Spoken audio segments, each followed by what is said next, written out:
নমস্কার বন্ধুরা, বাংলার রাজনীতির পারদ এখন তুঙ্গে।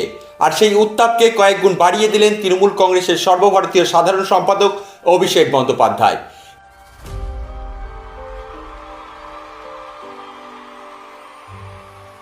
বিনপুরের মাটি থেকে তিনি এমন এক আশঙ্কার কথা শোনালেন যা শুনে সাধারণ মানুষের কপালে চিন্তার ভাঁজ পড়তে বাধ্য। ভোট মিটলেই কি রান্নার গ্যাসের দাম আকাশ ছোঁয়া হতে চলেছে?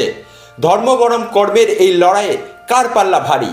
আজকের ভিডিওতে আমরা বিশ্লেষণ করব বিনপুরের সভা থেকে মোদী সরকারের বিরুদ্ধে অভিষেক বন্দ্যোপাধ্যায়ের এই বিধ্বংসী আক্রমণের প্রতিটি পয়েন্ট। কেন তিনি বীরবাহা হাজরাকে ভূমিকন্যা আর বিজেপি প্রার্থীকে বহিরাগত বলে দাগিয়ে দিলেন, সবটা জানতে ভিডিও শেষ পর্যন্ত দেখুন। কারণ এই লড়াইটা শুধু ভোটের নয়, এই লড়াইটা আপনার পকেটে টান আর দেশের ভবিষ্যতের। আপনাদের সমর্থন থাকলে আগামী দিন 250-র বেশি আসন নিয়ে চতুর্থবার তৃণমূল কংগ্রেস সরকার করবে, এ নিয়ে কোনো দ্বিমত বা কোনো অনিশ্চয়তা নেই।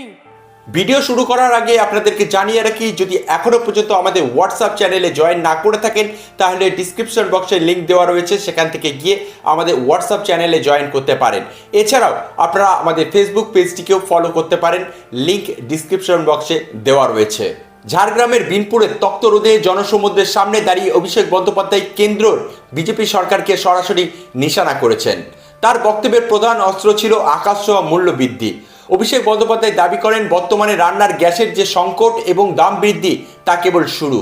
তার বিস্ফোরক অভিযোগ, রাজ্যে ভোট মিটলেই মোদী সরকার রান্নার গ্যাসের দাম বাড়িয়ে 2000 টাকা করে দেবে।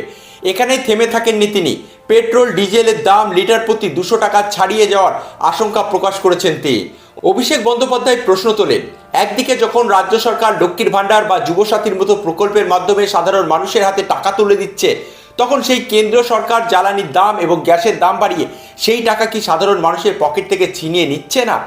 এরা সিদ্ধান্ত নিয়েছে যে বাংলার নির্বাচন অবধি পেট্রোল ডিজেল আর রান্নার গ্যাসের দাম বাড়াবে না। আমার কথা লিখে রাখুন, যেদিনকে নির্বাচন হবে 29 তারিখ নির্বাচন, 30 তারিখ রান্নার গ্যাসের দাম 2000 টাকা হবে, আর পেট্রোলের দাম 200 টাকা হবে, আর ডিজেলের দাম 200 টাকা হবে। এরপরে তিনি আক্রমণ শানান বিজেপির রাজনৈতিক আদর্শকে নিয়ে। তিনি বলেন, বিজেপি ভারতের সংবিধান পাল্টানোর চেষ্টা করছে এবং বিভাজনের রাজনীতি করছে। সাধারণ মানুষের উদ্দেশ্যে তার সাফ বার্তা, ধর্ম দেখে নয় কর্ম দেখে ভোট দিন। উন্নয়নের নিরিখে তৃণমূলের জয় নিশ্চিত দাবি করে তিনি বলেন, বিজেপির নেতারা ভোটের সময় ডেলি প্যাসেঞ্জারি হয়ে বাংলায় আসেন, কিন্তু ভোট ফুরলেই তাদের আর দেখা মেলে না। আঞ্চলিক সেন্টিমেন্টকে উস্কে দিয়ে তৃণমূল কংগ্রেসের সাধারণ সম্পাদক অভিষেক বন্দ্যোপাধ্যায় বিনপুরের তৃণমূল প্রার্থী বীরবাহা হাজরাকে মাটির মেয়ে বা ভূমিকন্যা হিসাবে তুলনা করেছেন। বিপরীতে বিজেপির প্রার্থীকে কটাক্ষ করে তিনি বলেন, যার বাড়ি হাওড়ার, বিনপুরের মানুষের সুখ দুঃখের সম্পর্ক তার কিছুই জানা নেই। এমনকি বিজেপির আদি কর্মীরাও এই বহিরাগত প্রার্থীকে মেনে নিতে পারছে না বলে তিনি দাবি করেন।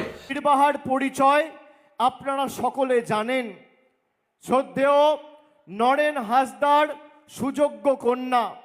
অন্যদিকে বিজেপির যিনি প্রার্থী, তার বাড়ি হাওড়ায়, বিনপুরের সাথে কোনো যোগাযোগ নেই, তাকে বিনপুরে প্রার্থী করে পাঠানো হয়েছে।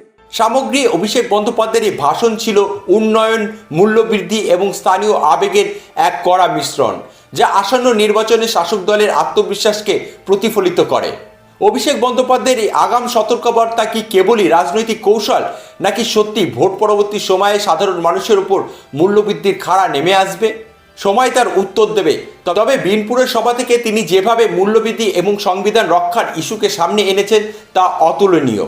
আপনার কি মনে হয়, রান্নার গ্যাসের দাম কি সত্যি করে 2000 টাকা ছুঁয়ে যাবে, নাকি বীরবাহা হাজরার বিপরীতে বিজেপির হাওড়ার প্রার্থীর লড়াই কোনো নতুন সমীকরণ তৈরি করবে?